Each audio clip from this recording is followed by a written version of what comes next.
13h30. Move 13 Actu. Alex Nassar.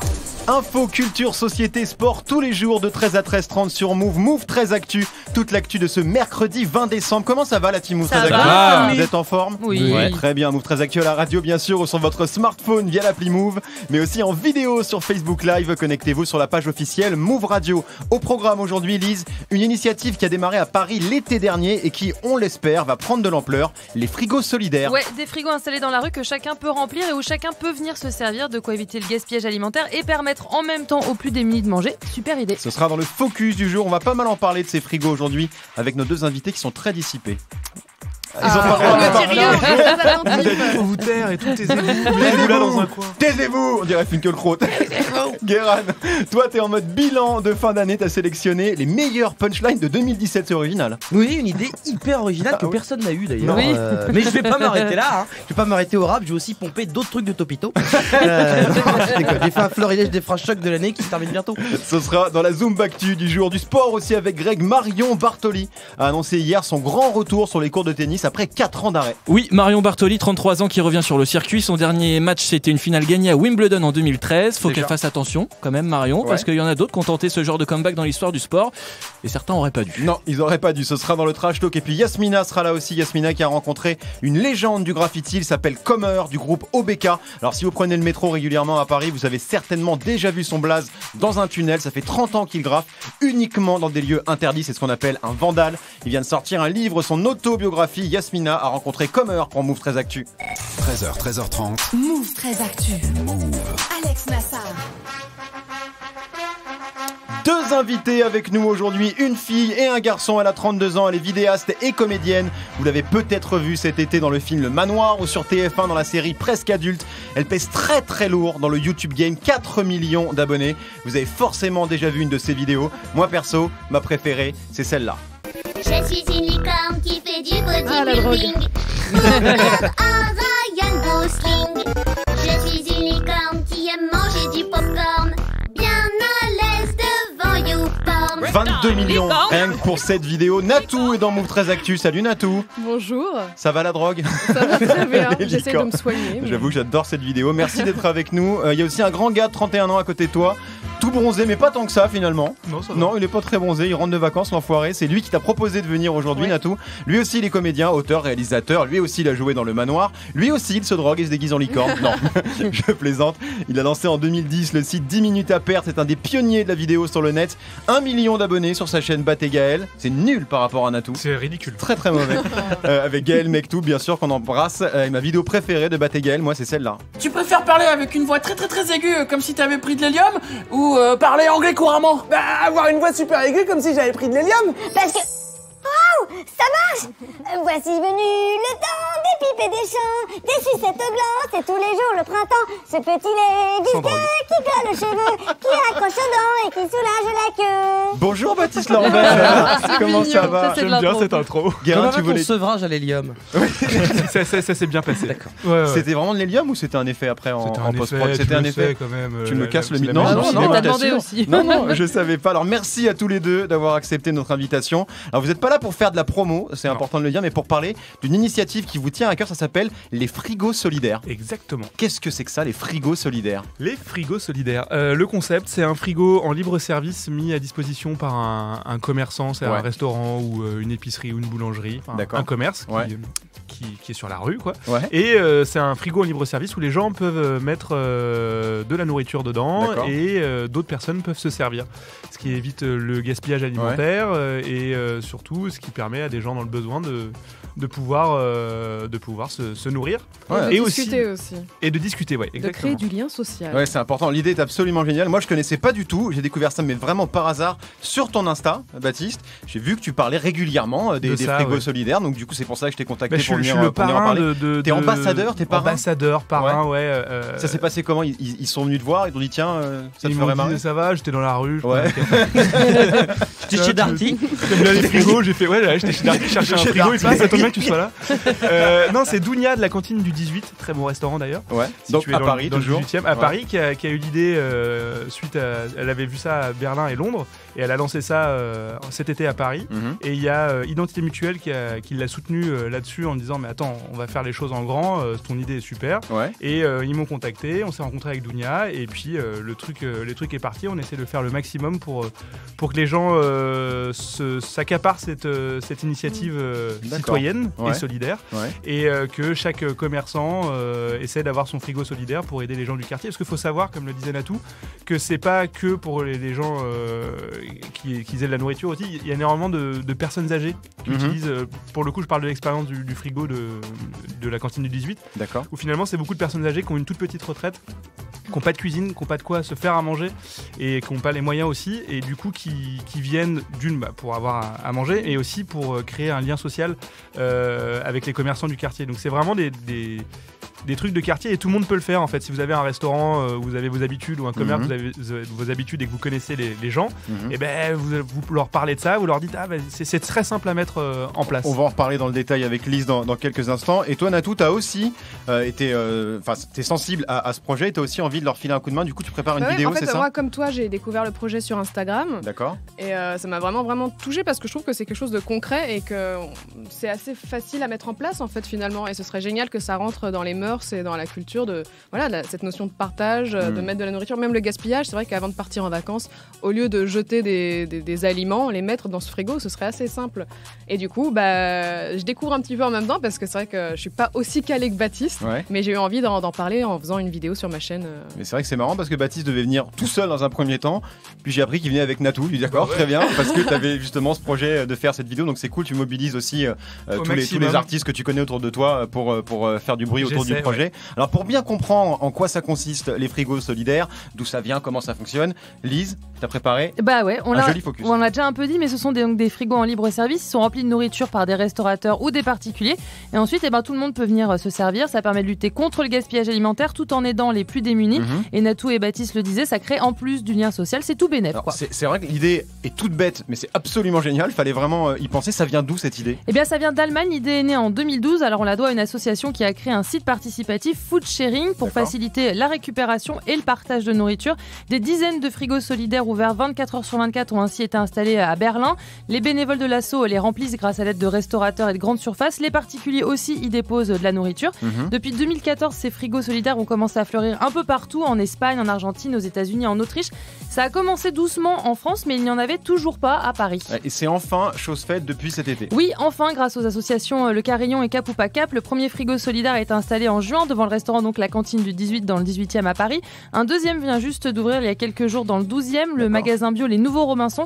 Ils déposent quotidiennement leurs invendus. Alors le magasin se retrouve chaque semaine avec 100 kilos d'invendus sur les bras. Et même après avoir donné aux associations, il leur reste encore 30 kilos de nourriture. De quoi donc remplir ce frigo solidaire où chacun peut donc également venir déposer des denrées. Et on peut mettre tout ce qu'on veut dans ces frigos. Il y en a aussi à Grenoble et à Lille. Ah, donc ça commence à se répandre. C'est arrivé quand même relativement tard en France par rapport à d'autres pays. Comment t'expliques ça? Parce qu'on a attardé. On a toujours un petit peu de retard, j'ai l'impression, sur les autres pays. C'est pas faux. Et donc, par contre, on peut pas mettre tout ce qu'on veut. Il faut mettre des produits qui n'ont pas été ouverts, des choses neuves. Évidemment, par souci d'hygiène. Seuls les restaurants peuvent mettre des plats que eux ils ont cuisinés, parce qu'ils ont le contrôle, etc. Ils sont tous les garants de voilà, mais si t'as fait une petite quiche Lorraine et que t'en es tout fier, tu peux pas la mettre dans le frigo. D'accord. Surtout si c'est moi qui l'a fait, alors ce serait atroce. Je sais vraiment pas cuisiner.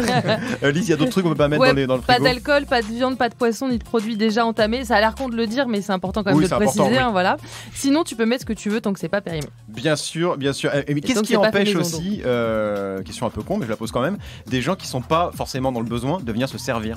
Alors, c'est la question qui revient souvent. Pour reprendre l'expérience de Dounia de la cantine du 18, pour l'instant, elle a jamais vu ça. En fait, les gens ont un peu d'éthique, mine de rien. Les gens ont une conscience. J'ai l'impression. Alors peut-être qu'il y en a qui se déguisent et qui font comme s'ils étaient dans le besoin et qui vont se servir. Mais bon, il y a des malhonnêtes partout et il faut pas penser à eux. Ça, c'est une minorité par rapport à la majorité de bien que ça fait dans le quartier, quoi. Guérin, une question? Il y a quand même de truc réaction. qui marche, c'est la honte. C'est-à-dire que Ça, ouais, c'est un t'auras moteur, peu c'est la un honte, moteur ouais. assez puissant la honte. Ouais. Moi j'aurais quand même la honte. Quand tu de la dire, sens arriver, t'es vite. des lasagnes. Non mais à côté de chaque frigo, il y a un mec qui monte du doigt les gens qui font ça. Ça, c'est important. Et ils les suivent dans la rue comme ça pendant 3 heures. L'humiliation. Moi j'ai l'impression qu'il y a de plus en plus de vidéastes et d'artistes issus de YouTube qui s'engagent pour des causes. On a vu récemment Mr V avec la Love Army, ouais. pour aider les Rohingyas. Comment vous expliquez ça? C'est une prise de conscience récente ou c'est un truc c'était déjà le cas il y a plusieurs années mais on le savait pas forcément? Moi je pense que c'est vraiment, moi en tout cas personnellement c'est Jérôme Jarre qui m'a donné le déclic. Il a vraiment donné une impulsion en montrant que c'était possible de faire des choses grâce à l'influence, enfin j'aime pas trop ce terme mais pour une fois c'est un sens assez positif, qu'on pouvait faire des choses grâce aux réseaux sociaux. Et depuis, moi j'ai essayé, ça m'a réveillé un petit peu aussi et je me dis je peux faire des choses à mon échelle aussi.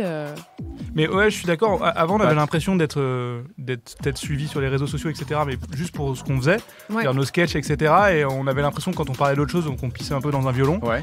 Et là, c'est plus le cas, là. Et a priori, voilà, comme le dit Natou, Jérôme Jarre avec la Love Army et tout ce qu'il a fait depuis maintenant 1 an, 2 ans, prouve le contraire. Et du coup, tous les influenceurs qui veulent participer, parce qu'ils sont pas obligés, le font et ça marche. L'exemple à Love Army, ils ont levé 2 millions de dollars en même pas un mois. Ouais, une semaine. Une semaine, 2 semaines. Et avant, il l'avait fait aussi pour la Somalie. Pour la Somalie, ouais. Pour la Somalie. Ouais. Donc les gens donnent. Et surtout les gens, c'est des jeunes en fait. C'est ça qui est vachement motivant, c'est que c'est la jeune génération qui donne. Et c'est plus les parents qui ouvrent le porte-monnaie et tout. C'est vraiment même des étudiants qui n'ont pas grand-chose, qui donnent 1 euro, 2 euros. Et c'est même si c'est des petites sommes, ça fait la différence. Donc, justement, comment on fait pour participer concrètement à l'opération des frigos solidaires? Alors les frigos solidaires, pour le coup, c'est pas une cagnotte. Ouais. C'est vraiment, en gros, soit vous êtes un restaurateur, un commerçant, ou soit vous êtes sensibilisé par le projet et vous connaissez des restaurateurs, des commerçants. Vous allez les motiver pour ouvrir un frigo. Donc l'idée, c'est que vous lancez une cagnotte il y a Hello Asso qui est en partenariat là-dessus pour faire la cagnotte. D'accord. Et du coup, vous en parlez sur vos réseaux sociaux en disant regardez, on va faire ça dans tel restaurant, et les potes du quartier venez et tout. Vous remplissez la cagnotte et là, vous recevez le frigo avec tout, genre le frigo, le truc en bois qui le protège sur roulette pour que le commerçant puisse le rentrer, le sortir, avec tout ce qui est tous les papiers qui expliquent tout, etc. Et Identité Mutuelle aide à compléter les cagnottes, à les financer. Mais il faut que ça vienne vraiment des gens. C'est aussi les impliquer. C'est pas j'ai donné de l'argent et hop, c'est bon quoi. L'idée, c'est aussi qu'ils fassent les choses parce que c'est vraiment pas compliqué en soi. À partir du moment où on monte une cagnotte, c'est des liens à partager. Et le jour J, il faut installer le frigo. C'est vraiment compliqué. Ouais, donc c'est vrai que ça passe essentiellement par les réseaux sociaux. C'est exactement le moteur. Bon, de après, cette les gens peuvent en opération, parler à leurs proches et dire sûr, voilà, je t'envoie le lien et go quoi. Faisons les choses. Natou, t'es en train de filmer ce qui se passe dans le et c'est studio. interdit, bravo. Je suis... La sécurité est en train d'arriver. Mais là, t'es déjà en train de préparer ta vidéo justement sur les frigos solidaires. Tu sais ce que tu vas mettre dedans exactement? Alors c'est la première fois que je fais une vidéo de ce genre donc là, tu shootes pour une assos. Donc j'improvise, on verra bien, mais je pense qu'il y a que du bon qui peut en sortir. Donc, Et tu comptes la sortir quand cette vidéo? T'as déjà une idée? Je pense en début d'année, on s'est dit avec Baptiste, les gens ont des bonnes résolutions. C'est pas bête. Et ça serait bien de leur faire changer leurs résolutions qui sont maigrir ou arrêter de fumer et au moins faire un vrai truc utile quoi. Ça aussi maigrir et arrêter de fumer. Mais ils le feront jamais. Non, bah, t'as raison. Guérin. Pour maigrir, tu mets ton surplus de trucs dans le frigo. C'est complémentaire. Lise, t'avais des questions toi? Moi j'ai une question super basique, c'est géré par qui? Parce qu'une fois que c'est installé c'est cool, mais qui fait le truc que je hais le plus au monde, nettoyer le frigo? C'est le commerçant, le restaurateur qui s'engage. Son engagement c'est de le rentrer et de le sortir et de contrôler la température et les aliments qui sont dedans. Alors pas regarder s'ils sont périmés, si les fruits et légumes qui sont mis sont pas trop pourris, etc. Ou des gens qui ont mis des plats qu'ils auraient pas dû mettre, etc. Et voilà. Tout simplement. Très compliqué. Non, mais c'est clair. Moi j'ai vécu la même chose quand j'étais étudiant, j'avais pas de thunes, j'avais un frigo solidaire chez ma mère. Je mettais rien dedans avec que les trucs super bons, ça se nettoyait tout seul. C'est incroyable. Mais je sais qu'il y a des familles comme ça qui sont des grandes familles et qui ont le frigo ouvert pour les amis, etc. et qui est toujours plein et les gens viennent piocher, mais voilà, l'idée c'est de le mettre dans la rue et pour tout le monde. Très très belle opération, en tout cas toutes les infos sur les frigos solidaires, tous les liens utiles à retrouver sur move.fr et sur les réseaux de Natou et Baptiste. Vous restez avec nous? Bah ouais.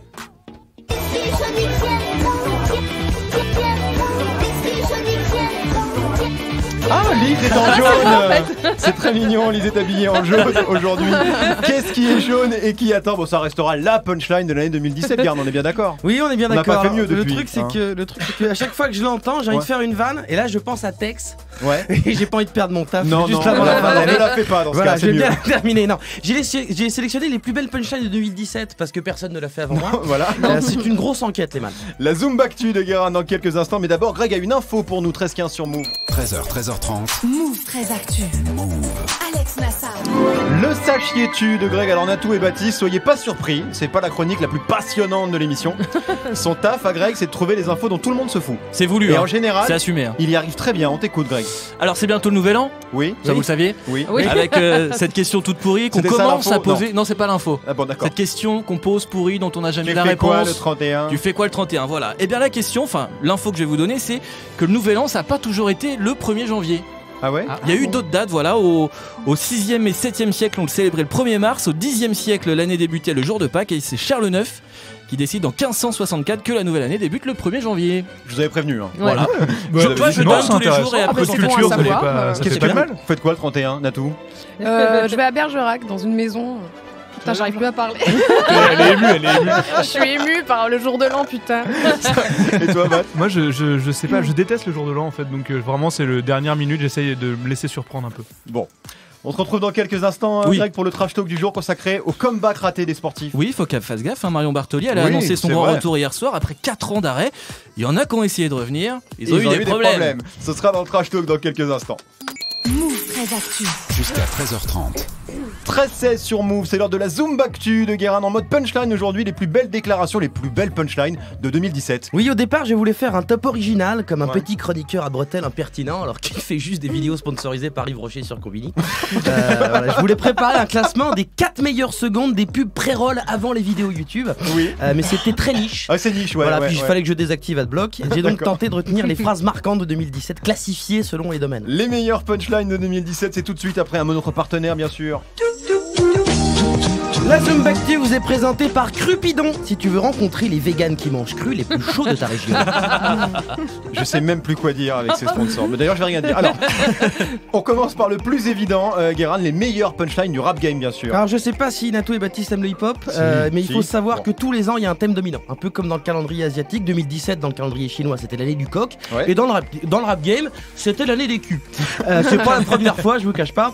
Et plusieurs personnes ont rendu hommage à cette ligne éditoriale Damso en rappelant les bonnes pratiques dans l'univers numérique. Quand un boule fait irruption sur les réseaux, il faut le signaler. Bien évidemment. Contrairement à Booba qui lui a des us et coutumes plus ludiques. Je attache les mains, c'est ces fesses qui applaudissent. Voilà une libre interprétation de l'expression française. Là les fesses qui font bravo. Ouais, c'est vrai, c'est un peu Voilà. ça. Après on a la version plus bresson. Je suis venu te défenestrer le cul, je suis parvenu m'ambiancer. Voilà. Défenestrer le cul, c'est un délire plus abrupt, plus frontal, hein, et surtout un concept assez difficile à visualiser puisque jeter quelqu'un par la fenêtre c'est un crime, mais que le cul c'est pas pratique. Voilà, parce que ça voudrait dire qu'il faudrait se désolidariser le cul et la personne, et ça c'est pas possible. Enfin logiquement, à part chez Kim Kardashian, puisque je rappelle que le postérieur de Kim n'est pas, enfin c'est une personnalité autonome. Il a sa propre petite vie. Voilà. Alors passer l'individu lambda, c'est forcément corrélé à un physique. Alors ça- voilà, c'est-à-dire que je me suis quand même permis de faire un schéma. J'ai dessiné un cul. Alors si vous voulez voir le C'est schéma très de Guérin, ça compliqué. J'ai passe travaillé sur des angles et sur tout, la c'est un page peu Facebook compliqué. de Move sur Facebook Live. Remontre-le ce magnifique schéma. Oh, il est très bien. Ah ouais, Il est très bien du ouais. temps. J'ai mis au moins une seconde. On sent que le gars a bossé. Alors ça c'était pour le rap game, et vu qu'en 2017 la France a basculé dans la Startup Nation, t'as aussi trouvé quelques punchlines économiques. Alors bah là je crois qu'on va être tous d'accord pour dire que la phrase qui a marqué le monde des affaires cette année c'est ça. Bonjour, c'est France 2, cache investigation. Aucune concurrence, hein, puisque Pierre Gattaz n'a rien dit. Pierre Gattaz, le patron du MEDEF, bien sûr. Et sur internet, il y a des phrases à retenir. Ah bah là c'est une phrase, c'est pas une phrase, c'est le compte YouTube de 2017, désolé. Ah, J'aurais c'est bien pas aimé ce- que ça soit vous, mais c'est pas le cas, c'est celui de Florian Philippot. Le Le youtubeur youtubeur le seul. Quoi C'est vrai? Oui. Quelle chance. T'es follow par le seul youtubeur reptilien Et que Mar patriote. aussi. Il te follow, toi et Moi, que je suis Marc, bloqué soyez On a partout cette par ces ouais. gens-là. Toi t'es bloqué partout. Ah, Bas. Boutin elle m'a bloqué, Morandini m'a bloqué, Zemmour m'a alors, bloqué, Morano. Le Morano. Pen, Alors on peut aussi. parler de tous les gens qui Joli. suivent, ça vous dérange pas que on en parle après celui-là. Donc pardon, Florian Philippot. Oui, c'est le youtubeur reptilien patriote. On est ici au QG de Marine Le Pen, plus exactement dans la cafette. Alors je sais, ça fait un petit peu Hélène et les garçons. Oh, quel jeu d'acteur. On connaissait les cours Florent, là t'as les cours Florian. C'est pas ouf, c'est moins bien. C'est beaucoup moins bien. Et justement, la dernière catégorie, c'est la politique. Année présidentielle oblige. Oh bah y a l'embarras du choix, on a Laurent Wauquiez avec ses déclarations de choc sur les migrants. Regardez, ils sont là, ils sont dans les campagnes, dans les villes. Je parlais de votre parti. Ils sont sur les réseaux sociaux. C'est pas Laurent Wauquiez, je crois que c'est Marine Le Pen. Mais on confond tout le temps maintenant.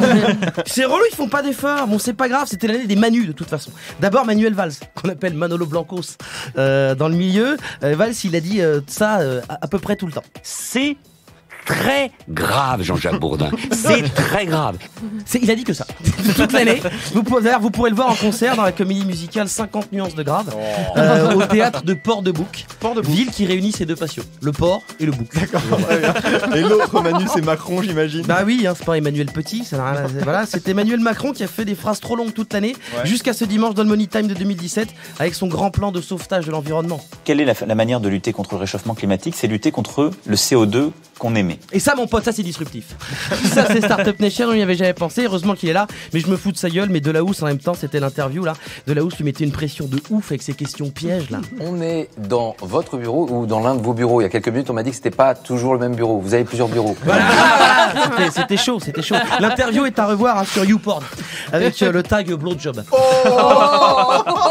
Et mèche blonde pour la voir sur premier résultat Blowjob mèche blonde. Il est horrible. Merci beaucoup, Guérin. On te retrouve pour les Gossip Pop. On prendra des nouvelles de Kodak Black et de Dipset en fin d'émission. 13h21 sur Move. Move très actu. Alex Nassar. Move. L'inside de Move très actu, tous les jours un reportage en immersion. Comment ça va, Yasmina? Bah ça va bien, ça me fait bizarre d'être aussi près de toi là. C'est-à-dire? On est nombreux autour de la table, du coup je suis un peu collée. Oui, non, elle n'est pas sur mes genoux, je précise. Je jette mes feuilles par terre, ça arrive. Tout le monde va connaître les coulisses de ce programme et c'est pas très joli, laissez-moi vous le dire. Aujourd'hui, Yasmina, direction Paris à l'Aérosol. Ouais, l'Aérosol, je vous en avais déjà parlé, c'est dans le 18e arrondissement, c'est un lieu dédié au hip-hop et à la street culture. Il y a notamment un mur légal sur lequel tout le monde peut venir graffer. Alors, et c'est là que tu as rencontré Comer du groupe OBK. Alors lui, pour le coup, il fait rarement des murs légaux. Non, lui, son truc, effectivement, c'est le graffiti vandal, donc interdit, illégal. Il a commencé en 1987 et depuis, il est totalement accro. Aujourd'hui, il a 44 ans et est toujours actif. Okay. Et cette passion, il en a fait un livre et ça vient de sortir et ça s'appelle Marqué à vie 30 ans de graffiti vandal. On l'a ici dans le studio, encore une fois, à voir en vidéo sur Facebook Live, sur la page officielle de Move. C'est rare que les vandales exposent leur vie comme ça, non? Bah ouais, c'est rare, c'est un milieu très secret. En général, tu trouves des bouquins de photos, multi-artistes avec leur taf.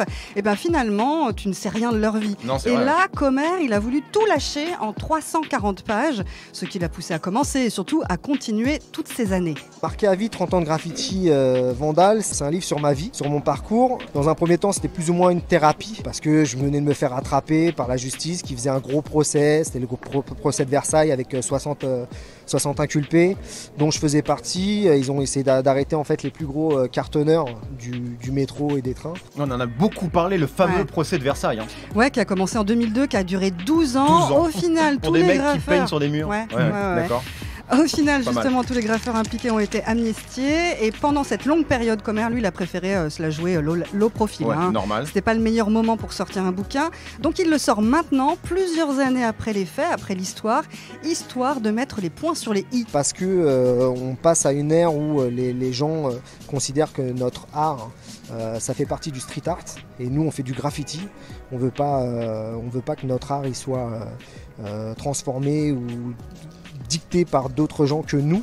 Et je pense que c'est important de donner son de cloche aux gens, leur expliquer ce que c'est le graffiti, pourquoi on faisait ça. On a adhéré sur le mot vandal, mais on n'a jamais cassé quelque chose, on n'a jamais détruit des choses, même si on adhérait complètement avec la notion de vandalisme finalement, parce que du coup ça nous donnait un côté plus dur, parce qu'on revendiquait dans le milieu hip-hop. Alors on sent que Comer, tout le délire street art, c'est pas tellement son truc, il est vraiment resté sur quelque chose, le vandal comme il dit. Et dans le livre, on apprend plein de trucs sur le travail de graffiti artiste et surtout sur sa vie de vandal. Ouais, c'est ça, il y raconte ses déboires avec la vie, la justice, la police, d'autres graffeurs. D'ailleurs, en parlant d'autres graffeurs, j'ai rencontré aussi Decap qui peignait juste à côté de lui sur le mur à l'Aérosol. C'est la même génération de Exactement, il connaît bien son travail, le travail de Comer depuis les années 90. Ce qui me fascinait dans le travail de Comer, c'est que déjà c'est un travail qui était clairement identifiable par un style, une touche, une signature qui est la sienne. On a tous notre tag ou notre signature, mais globalement la sienne est très calligraphique, très belle. Et surtout, il avait vraiment cette essence et l'ADN d'une école un peu old school. mais pas old school dans le mauvais terme, c'est-à-dire passé, ou qui sentait la naphtaline. Il avait réussi à faire évoluer un style qui était propre aux années 80 et il l'a fait voyager à travers les années 90 jusqu'à nos jours. Et j'ai toujours apprécié son travail, parce que même en Vandal, c'est un travail pas léché, parce que c'est pas approprié au Vandal comme terme, mais globalement c'est un travail de qualité. Donc tu vois, Comer, il est surtout connu pour son taf dans le métro, dans les trains. J'en ai vu passer quelques-uns, voilà, des Comer. Il a fait à peu près toutes les lignes de RER et de métro. Et dans son bouquin Marqué à vie, il raconte ses débuts dans le graphe et puis la danse aussi. Donc l'importance de la culture hip-hop finalement. C'est quoi le moteur quand ça fait 30 ans que tu fais ça? C'est assez simple en fait. C'est l'adrénaline surtout qui me motivait à continuer de faire du graffiti, qui me motive toujours à continuer à faire du graffiti parce que voilà, c'est ce que sécrète mon cerveau, qui m'apporte, c'est effectivement le côté insécurité, enfin voilà, qu'est-ce qui va se passer, d'aller sous terre, les odeurs, voilà, c'est ce qui m'a motivé pendant toutes ces années, c'est effectivement le côté illégal, quoi. Bonnes odeurs du métro. Ouais, c'est le seul à kiffer, je crois. C'est ça, Comer, c'est le dernier Parisien à kiffer passer des heures dans le métro et dans le RER, Guérin. Mais c'est l'adrénaline, le RER. Est-ce qu'il va venir, pas venir? La mise en danger permanente.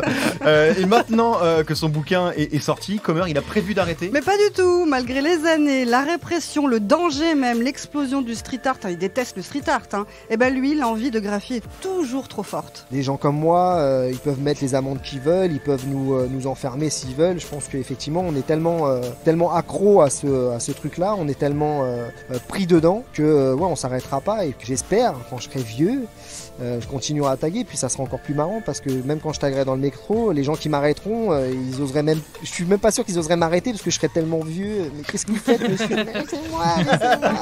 On va finir par avoir des vieux taggeurs et ça va être beaucoup plus compliqué. Génial, non? Des bandes de jeunes courts. Bah non, mon vieux, j'ai 70 piges. Marqué à vie 30 ans de graffiti Vandal, le livre de Comer en vente partout à la Fnac, sur Amazon. C'est lui-même qui édite son bouquin. Le mec est hardcore vraiment jusqu'au bout. Ça coûte 17 € et c'est vraiment très très bien. Idée cadeau pour Noël. Natou et Baptiste, vous avez déjà tagué? J'ai essayé. Ou essayé du moins. Alors sur la poubelle de chez mes parents. Ouais. Dans les toilettes du collège. Un petit peu aussi, mignon. Avec mon petit Posca. Oui. Ouais, j'ai essayé, mais ça ne ressemblait à rien, à part une écriture de médecin, donc j'ai arrêté. T'as bien fait de faire des vidéos. Merci beaucoup Yasmina. Pour en savoir encore plus sur Comer, ça se passe sur move.fr bien sûr, avec la version vidéo de ton reportage dans laquelle Comer a pour des raisons évidentes le visage caché, bien sûr. Merci Yasmina.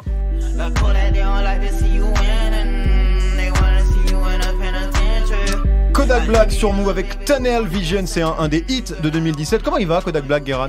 Il a fait comme dans Mario Kart, t'es premier, t'as fait la course parfaite, et juste avant la ligne, paf, peau de banane, et là, tu fais une blackface. J'ai un peu tout mélangé, mais c'était pour dire que fin d'année un peu mi-figue. Une fin d'année mi-figue, ce sera dans les Gossip Pop juste après le Trash Talk 13-27 sur Move.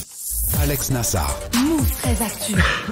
Le Trash Talk, faut prendre des médicaments mon petit Baptiste, on est malade. Ouais. Mais il fait chaud dans le studio. Il fait chaud, c'est vrai. Il fait un petit peu chaud. Bah oui, désolé. Il rentre de vacances, il se la raconte, tout ça, forcément. Le Trash Talk de Greg, la seule chronique sportive qui ne parle pas de sport. Aujourd'hui, Greg, ils ont tenté de faire un comeback, ces sportifs, et ils auraient pas dû. Ouais, comme Marion Bartoli, puisque c'est officiel. Depuis hier, Marion Bartoli, 33 ans, va faire son grand retour sur les cours de tennis. Alors on sait pas encore si elle va se planter, on l'espère pas évidemment. Bah non, bien sûr. Elle avait décidé en tout cas d'arrêter en juillet 2013 après sa victoire à Wimbledon. Alors c'était hyper classe, je trouve, d'arrêter là-dessus. Pourquoi elle revient? Elle a besoin d'argent. Il est mauvais celui-là. Mais je sais pas, je demande. Il est mauvais. Non, je pense pas. Le tennis lui manque, tout simplement. Elle a évoqué le sujet plusieurs fois ces derniers temps. Et là, ça y est, elle revient dans le game. Alors, on est très content de la revoir sur les cours, mais faut faire gaffe quand même. Bah ouais, parce qu'il y a des sportifs qui prennent leur retraite et qui reviennent. Il y en a eu quelques-uns, Michael Jordan, Zizou, Mohamed Ali. Ouais, c'est vrai. Pour eux, ça s'est plutôt bien passé dans l'ensemble, mais pour d'autres, c'était pas ouf. Les sportifs qui ont tenté un comeback, mais c'était pas ouf, comme tu dis. On se le fait en mode question pour un champion, c'est ça? On y va. Oh là là. Ah ouais, c'est ma meilleure imitation, je veux dire. Ah oui. Et je sais faire que ça. Ah ouais. T'as vu? Ah, il le fait archi bien. Ouais, on dirait Samuel Etienne qui imite Julien Lepers. Oui. C'est compliqué. Hein. Est-ce que vous êtes prêts? Quart d'heure personnes âgées, voilà. Oui, voilà. Alors pour on y cette va. première question, vous êtes prêts? Tout le monde est prêt. Top, je suis joueuse de tennis, plus jeune numéro 1 mondiale de l'histoire, Martina 43 Hingis. titres Oh. plein. Qui ça? Martina Hingis. Martina Hingis. Martina Hingis. Ah ouais, 43 titres en simple. Yasmina qui dit qui ça et qui connaît très peu en volleyball. Oui. Il connaissait Samuel Etienne. Classé parmi les 100 femmes les plus sexy de la planète en 99 et 2000, j'annonce la fin de ma carrière en février 2003 après plusieurs blessures. Je décide de revenir sur le circuit en 2006 à 26 ans. Mais en 2007, je suis contrôlé positive à la cocaïne et je ne reviendrai alors plus sur les cours. Sharapova, non ? C'est pas l'ex. Ça y est, elle a gagné.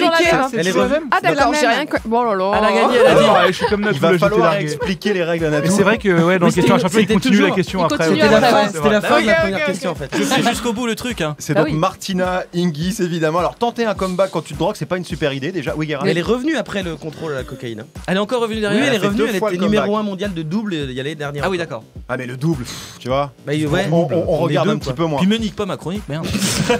Deuxième sportive, Greg. Attends, juste pour Natou, là ça reprend, tu peux. Là ça reprend. Ouais, c'est une nouvelle question. C'est au premier qui réussit. Top, j'ai été sacré 7 fois champion du monde de Formule 1. Je décide d'arrêter ma carrière en 2006. Je m'occupe. C'est une bonne réponse de Guérin. Je m'occupe donc en faisant de la moto et du karting et surtout en vendant plein de produits dérivés avec ma tête dessus. Je décide finalement de reprendre ma carrière fin 2009 et je signe chez Mercedes pour 3 saisons totalement ratées. Je suis Michael Schumacher. Ah ouais. Et le pauvre Michael Schumacher qui est toujours dans un état critique. Voilà, troisième et dernier athlète qui aurait pas dû tenter un comeback. Top! Je suis considéré comme l'un des meilleurs footballeurs de tous les temps, champion du monde avec mon pays en 1986. J'ai la fâcheuse tendance de mettre des buts avec la main et de mettre mon nez dans des substances illicites. Maradona. Je décide. Très bonne réponse. C'est Baptiste qui l'a. Maradona, je décide d'arrêter ma carrière en 1994 après une Coupe du Monde où j'étais beaucoup trop gros pour jouer et parce que je ne compte plus les suspensions pour consommation de trucs pas bien. Ça va. Je décide de revenir en 97 à 37 ans à Boca en Argentine où je ne jouerai qu'un seul match tellement je suis devenu tout pété. Je suis Maradona. Très bonne réponse. Qu'est-ce que t'as contre les gens en surpoids là? Pas du tout, mais. Si, je le vois bien, il y a quelque chose. Ça se voyait Maradona en 94. Ouais, ça se voyait et puis c'était pas la bouffe pour lui. Bon, d'après vous, merci beaucoup Greg, le retour de Marion Bartoli, c'est une bonne idée? Natou? Ah! Tu t'intéresses au tennis, je vois. Non, pas vraiment. Baptiste? Moi je trouve ça je sais pas, un peu chelou quoi. Elle a quand même pas l'air très équilibrée quand on voit un peu tout ce qui s'est passé. C'est vrai qu'il y a des hauts et des bas dans sa vie. Je pense que dans 6 mois elle reprend sa retraite. Ah, Lise, notre pro du tennis, le retour de Marion Bartoli. Pourquoi pas? Guérin? Eh bah écoute, ça me va. Non mais en plus on disait elle a pas besoin d'argent, peut-être qu'elle en a un peu besoin. Ouais finalement. Non mais peut-être, mais après c'est comme ça. Je veux dire moi aussi j'ai besoin d'argent. Je peux pas recommencer le tennis, j'ai jamais démarré mais. Merci en tout cas Greg pour ce trash talk. Logic, ça arrive sur Move featuring Alessia Cara et Khalid dans moins de 3 minutes. Ce sera avec Morgane. Restez connectés sur Move. Move très actu. Jusqu'à 13h30, Move. Les gossip hop de Move très actu, les infos hip hop du jour, cuites en papillote dans un sac à sapin par Guérin. Pourquoi pas. On démarre avec Kodak Black. Oui, pour comprendre ce qui arrive à Kodak Black, il faut expliquer la tradition des rappeurs en fin d'année. C'est le moment où on va dans des radios pour essayer de faire un freestyle. Comme ça, au buzzer, on vole le pot comme au poker et on fait un buzz.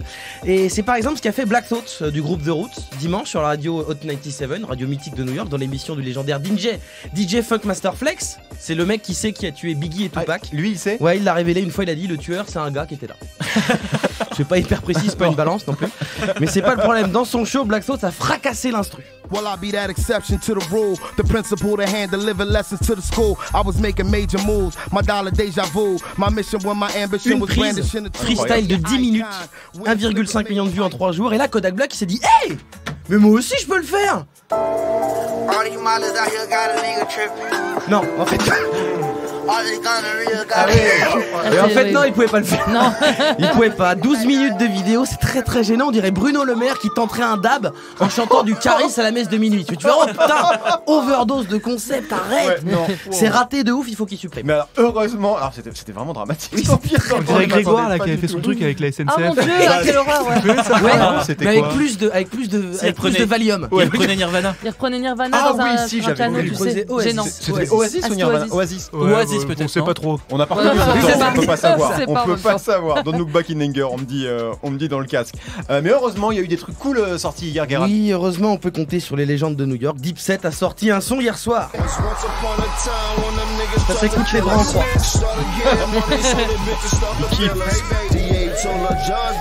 C'est mieux que Kodak Black. Hein. Voilà, grâce à eux, je peux le dire officiellement. On est sur le meilleur 20 décembre de 2017. Ça c'est sûr. Attends, merci Guéran. Toute l'actu hip-hop en temps réel, c'est évidemment sur move.fr. Merci beaucoup à Natou et Baptiste de nous avoir accompagnés. Je rappelle que Baptiste est ambassadeur des frigos solidaires. Toi Natou, tu as aussi envie d'aider cette initiative, donc tu prépares une vidéo qui sortira a priori. Tout le monde peut le faire. En début d'année prochaine. Tout le monde peut le faire évidemment, et pour en savoir plus, ça se passe sur vos réseaux sociaux à tous les deux, ainsi que sur le site officiel des frigos solidaires. Vous tapez frigos solidaires sur Google et vous tomberez dessus directement. Vous écoutez Move. Move.